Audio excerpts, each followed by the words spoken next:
राधे राधे दोस्तों, मेरा ये वीडियो सीटेट के बारे में है। जैसा कि आप लोग जानते हैं, सीटेट का नोटिफिकेशन आ चुका है। बहुत सारे लोगों के मन में है कि कैसे हम 120 स्कोर कर सकते हैं। मैंने 120 स्कोर करा सोशल स्टडीज़ के साथ, ठीक है। तो 120 स्कोर करना सीटेट में आसान है और मैं आपको बताऊंगी कि मैंने कैसे स्कोर करा था। सबसे पहले आपको ये सोचना चाहिए कि कितने सब्जेक्ट्स हैं। तो पेपर 1 में 5 सब्जेक्ट्स हैं और पेपर 2 में 4 सब्जेक्ट्स हैं। जो 3 कॉमन सब्जेक्ट है वो है इंग्लिश, हिंदी और पेडागोगी, ठीक है। उसके बाद ये 3 कॉमन सब्जेक्ट हैं, ठीक है, जो 30-30 मार्क्स के दोनों पेपर में आते हैं। फिर उसके बाद जो पेपर 1 होता है उसमें मैथ्स और एनवायरनमेंट 30-30 मार्क्स का आता है। तो इस तरीके से पेपर 1 में पूरे 5 सब्जेक्ट्स हैं: Hindi, English, maths, environment, pedagogy.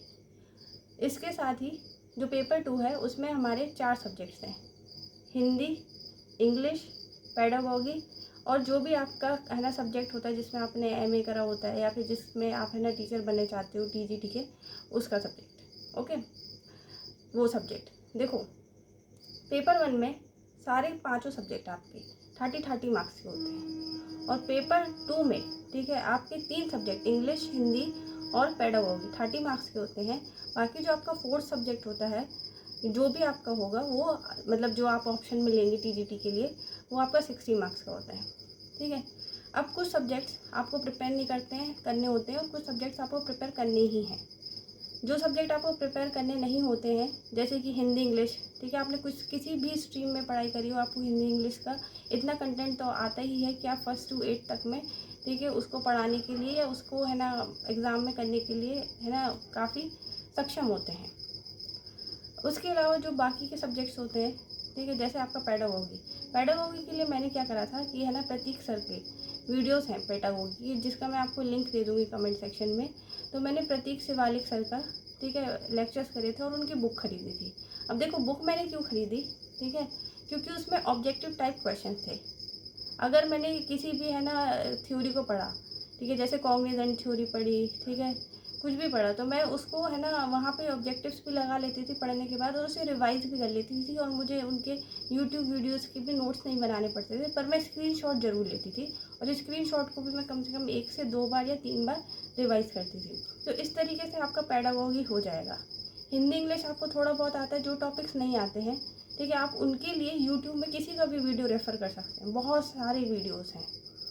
उसके अलावा एनवायरनमेंट के लिए भी सेम आप है ना वहाँ पे सीरीज़ है शिवालिक सर की में ही, आप वो फॉलो कर सकते हैं। नहीं तो आपको यूट्यूब में जिसकी सीरीज़ अच्छी लगे आप फॉलो कर लीजिए, पर आप एक चीज़ का ध्यान रखिए कि आपको ऑब्जेक्टिव्स कहीं ना कहीं से लगाने हैं, जिससे आपकी एक प्रैक्टिस हो जाएगी। फिर उसके बाद आपका हिंदी, इंग्लिश, एनवायरनमेंट हो गया, ठीक है, मैथ्स हो गया, ठीक है। 1st to 5 का मैथ्स तो सबको ही आता है, ठीक है, ऑलमोस्ट सबको आता है। उसके बाद अगर नहीं आता है तो जो टॉपिक आपको नहीं आता है और आपका क्वेश्चन गलत हो गया तब आप करिए। देखिए, इसके बाद आपको क्या करना है, पेडागोगी पढ़ने के बाद आपको आपका पेपर अटेम्प्ट करना है टेक्स्ट बुक पे जाके। मैंने टेक्स्ट बुक पे जब पेपर दिया था, ठीक है, तो मेरे तब भी काफ़ी अच्छे मार्क्स बन गए थे, 115 समथिंग, ठीक है। फिर भी मैंने एक से ज़्यादा टेस्ट दिए, मैंने ऑलमोस्ट 6 to 10 टेस्ट दिए थे और मैंने उनको रिवाइज़ भी करा था। मुझे जो थ्योरी अच्छे से नहीं आ रही थी या जिसका मैं कोई क्वेश्चन गलत कर देती थी, मैं उस थ्योरी को और डेप्थ में पढ़ रही थी ताकि मेरे ऑब्जेक्टिव्स और अच्छे से बिल्कुल सही लग जाएँ। तो इसी तरीके से आप भी करिए, ठीक है। टेक्स्ट बुक पे जाइए, आपको क्या करना है, टेक्स्ट बुक में जाना है, आपको प्रीवियस ईयर क्वेश्चन लगाना है। कौन सा? प्रीवियस ईयर क्वेश्चन, जो आपके सीटेट का ही आया हुआ होगा, तो आपको एकदम रियल एग्जाम्स वाले क्वेश्चन करने को मिलेंगे। फिर आपको ये पता चल जाए कि आप कितना स्कोर कर रहे हैं और आपको कितनी प्रिपरेशन की यहाँ पे रिक्वायरमेंट है। फिर उसके बेसिस पे आपके जो टॉपिक्स हैं ना वीक हैं, आप उसको प्रिपेयर करिए। तो यही सब मैंने किया था, ठीक है।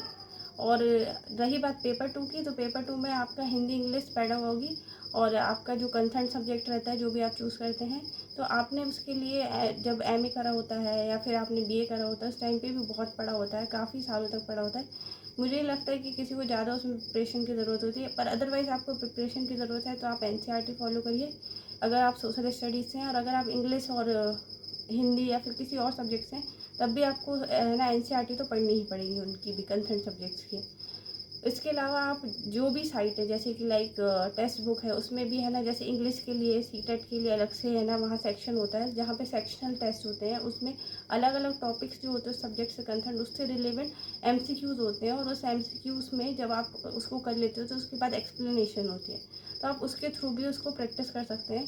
तो एटलीस्ट इस तरीके से प्रिपेयर करने से आपका क्वालिफाइड तो 100% हो जाएगा और 120 मार्क्स भी आराम से बन जाएंगे। Thank you, that's all. ठीक है, and best of luck, and I hope this video is very useful for you. Please like share and subscribe my channel, and congratulations to दोस्त, ठीक है, जिनका एमपी टेट में सिलेक्शन हो गया। मैं उनके लिए यही कहूँगी कि आप अभी अपना धैर्य बनाए रखिए, एमपी सेट के लिए प्रिपेयर करिए, और साथ ही में आप है ना अपने नेट के लिए प्रिपेयर करिए। देखिए बहुत अच्छा गोल्डन चांस है। अगर अभी वैकेंसीज मतलब एग्ज़ाम को पोस्टपोन किया गया है तो मे बी आपको फिर से फॉर्म भरने मिल जाए जो भी क्वालिफाइड होंगे, या सीट्स बढ़ जाएँ, या फिर आगे जाके फ्यूचर में जब भी सीट्स आएंगी तो इस वैकेंसी का ग्रेड पे काफ़ी अच्छा है, जो आपके फ्यूचर के लिए और आपकी फैमिली के लिए, आपकी लाइफ के लिए बहुत बहुत बहुत अच्छा डिसीजन साबित होगा। जब तक नियुक्ति नहीं हो रही है तब तक आप अपने टाइम को यूटिलाइज़ करिए और बिल्कुल होपफुल रहिए, होप मत खोइए। Thank you.